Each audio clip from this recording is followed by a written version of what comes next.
Assalamualaikum tuan-tuan dan nyonya-nyonya, saudara-saudari yang ada di pasar rakyat ini. Jika punya barang bekas tak terpakai di rumah, bawalah kemari. Saya akan membelinya dengan harga yang pantas. Marilah, merapatlah tuan-tuan, nyonya-nyonya. Perkenalkan, nama saya Sarini. Saya datang dari utara Gorontalo, hendak mencari rezeki di tanah tuan dan nyonya. Maka dari itu perkenankanlah kiranya. Tuan-tuan dan nyonya-nyonya, izinkan saya menceritakan sebuah kisah tragis yang berasal dari kampung saya. Ini kisah yang menceritakan tentang seorang lelaki yang amat buruk perlakuannya. Setiap hari saat fajar menyinari tanah rumahnya, dia tidak pernah pergi ke pasar ataupun ke kebun layaknya lelaki lain di kampungnya. Andai pun sepagi itu ia terlihat di sana, itu ia lakukan bukan untuk bekerja atau berdagang, melainkan ia datang hanya untuk berjudi. Kesukaannya pada judi hampir sama pada kesukaannya dengan tuak. Bohito kalau orang kampung menyebutnya. Jika suatu hari dia diajak oleh teman-temannya bekerja, upah yang diterimanya tidak ia berikan kepada istrinya, melainkan ia hanya pergi ke warung untuk membeli tuak dan menghabiskannya untuk berjudi. Namanya Kasimotoro. Nama lengkapnya itu ya. Dia adalah lelaki yang gemar berjudi, yang selalu kalah dan berhutang. Lelaki yang suka mabuk-mabukan. Jika hari sudah petang, maka dia akan berjalan dengan sempoyongan menuju rumahnya. Dan sesampainya dia di rumah, dia gedor-gedor pintu.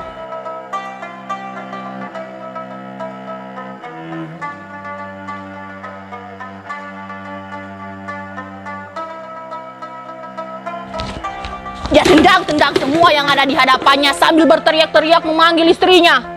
Anida! Anida! Anida! Siapkan makananku. Aku ini lapar. Hanida nama istrinya. Perempuan yang setia menjadi istri dan ibu bagi anak-anak Toro. Setiap Toro pulang ke rumah, dia akan dengan ketakutan bila tak sempat menyiapkan makanan. Pernah sekali dia tak sempat menyiapkan makanan karena anak bayinya rewel. Maka tuan dan nyonya serta saudari-saudari bisa membayangkan apa yang dilakukan Toro kepada istrinya Hanida. Ya benar, Hanida ditamparnya, Hanida dipukulnya. Pecahkan piring dan belanga serta semua yang ada di dapur. Hanida menjerit-jerit. Anak bayi itu pun menangis sekencang-kencangnya. Tapi Toro tidak peduli. Dalam keadaan mabuk dan penuh amarah itu, dia pergi menghilang di telan malam jahanam. Itulah yang membuat Hanida takut jika tak sempat menyiapkan makanan untuk suaminya. Toro yang hobi judi dan tuak itu teramat kejam tabiatnya, buruk perangainya. Tuan dan nyonya serta saudari-saudari sekalian pasti bertanya, kenapa Hanida tidak pergi meninggalkan lelaki buruk itu? Dan mengapa Hanida masih saja bertahan dengan penderitaan yang tak berujung itu? Lepaskan, lalu tinggalkan. Masih banyak lelaki di muka bumi ini, bukan?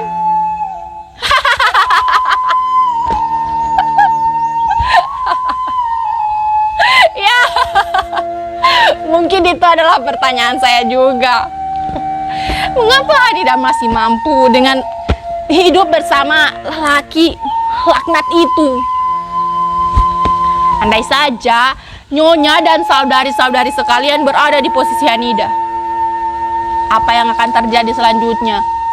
Suami yang sudah hobi judi, pemabuk, tidak punya pekerjaan, dan suka memukul istri, pastilah nyonya dan saudari-saudari akan meninggalkan lelaki macam si Kasimotoro itu, bukan?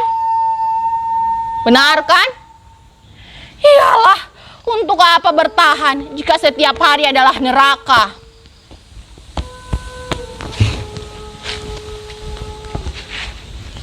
Hanida, Hanida, siapkan makananku.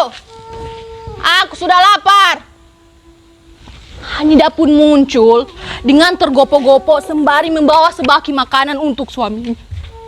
Dan Toro pun makan dengan lahapnya.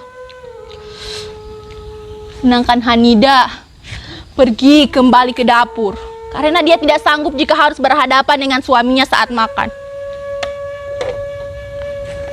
Hanida tahu persis, setelah makan begitu pasti Toro akan pergi lagi. Atau jika dia lelah, maka tidurlah kerjaannya selanjutnya.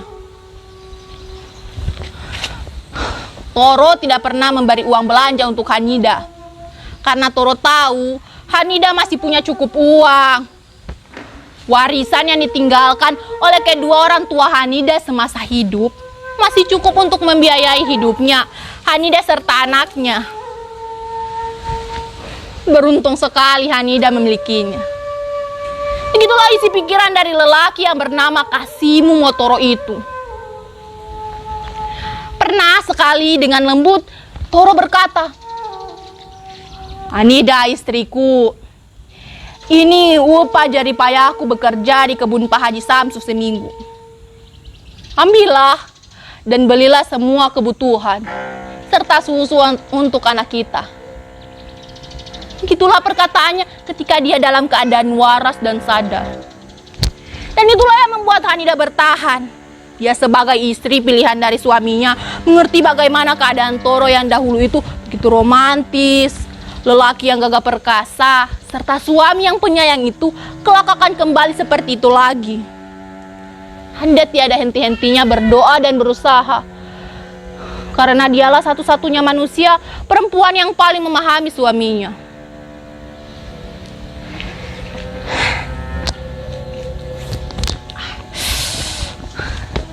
Jika Hanida punya kelebihan rezeki, tanpa sepengetahuan suaminya, dia akan pergi ke pasar membeli daging dan tulang iga sapi. Lalu dibuatnya kuah bugis, makanan kesukaan sang suami. Ditunggunya suaminya pulang. Selepas maghrib, jika Toro tak muncul, dia tetap menunggunya sampai Isya berlalu. Hingga akhirnya dia tertidur di atas meja makan. Lalu suara tangisan sang bayi mengagetkannya. Dalam keadaan yang masih mengantuk itu, dia kembali ke kamar, menidurkan kembali sang anak bayi.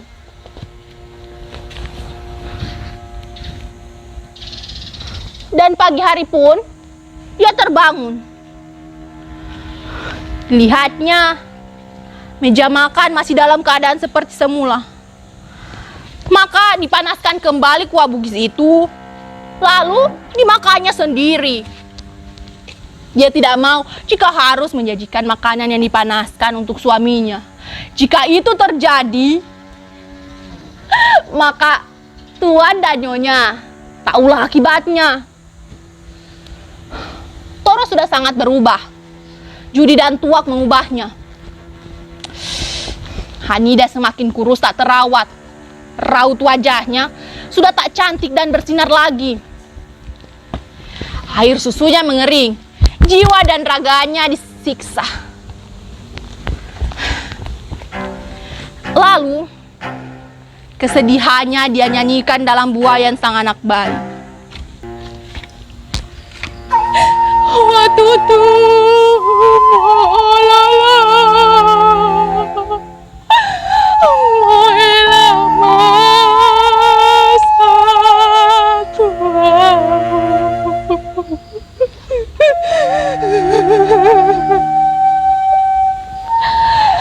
Bersenandung dia sebagai pelipur lara.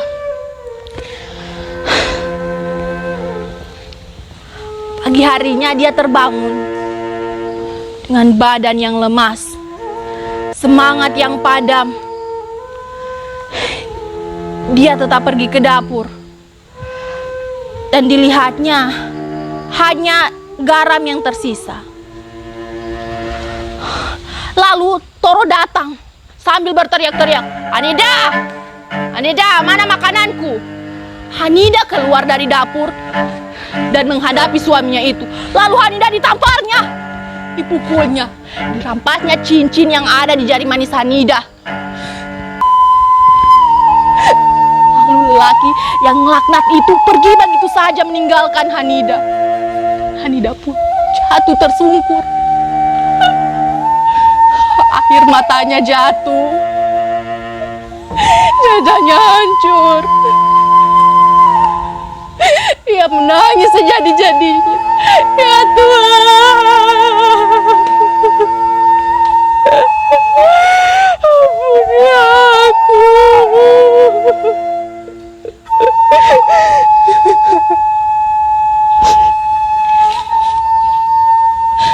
Lalu dia bangkit. Dia pergi ke dapur. Tatapnya kosong dunianya. Tak ada lagi harapan. Dan dalam kekosongan yang maha dahsyat itu, ia tetap menanak nasi.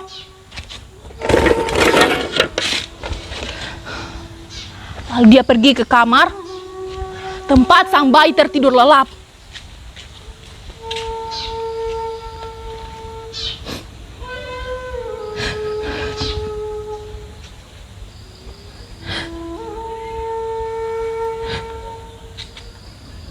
Dilihatnya wajah sang bayi. Lalu dimandikannya. Dipakaikan bedak, dipakaikan baju baru.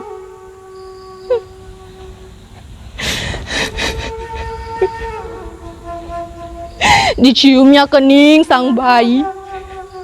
Lalu dipeluknya dengan erat, diciumnya lagi dengan penuh kasih sayang.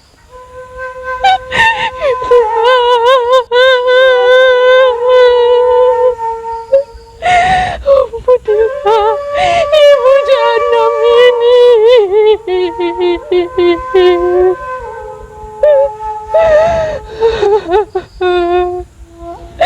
Peluknya dengan erat sampai hilang suaranya, sampai hilang nafasnya. Lalu dibawanya jasad sang bayi menuju dapur. Dia akan memasak untuk sang suami.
Malam hari pun tiba.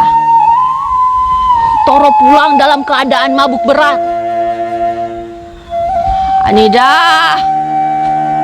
Hanida, mana makananku?" Lihatnya meja makan penuh dengan makanan lezat. Lalu diambilnya nasi dan kuah bugis. Lalu dimakannya.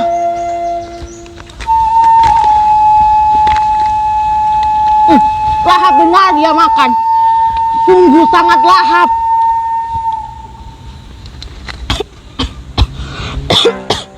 Dalam lahapnya itu, ia tersedak. Lalu dimasukkannya jari kelingkingnya menggapai tulang yang terselip di giginya.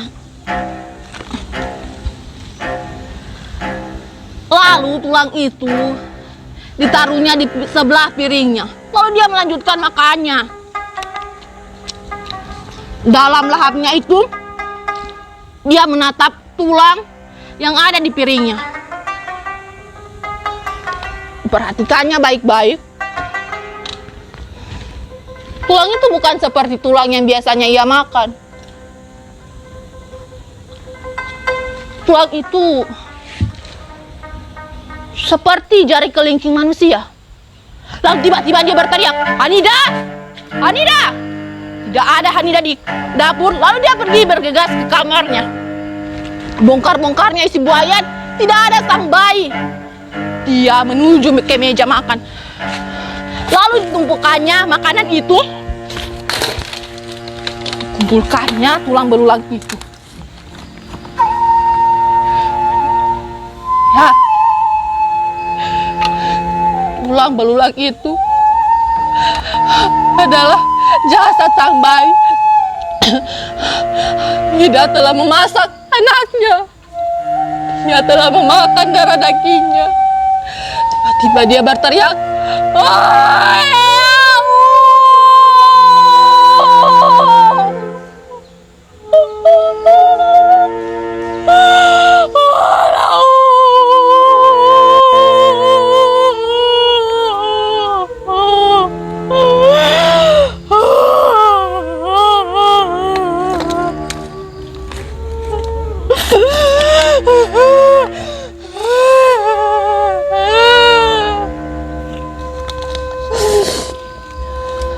Tuan-tuan dan nyonya-nyonya, demikianlah kisah dari seorang lelaki yang amat kejam perilakunya, yang tidak peduli kepada anak dan istrinya.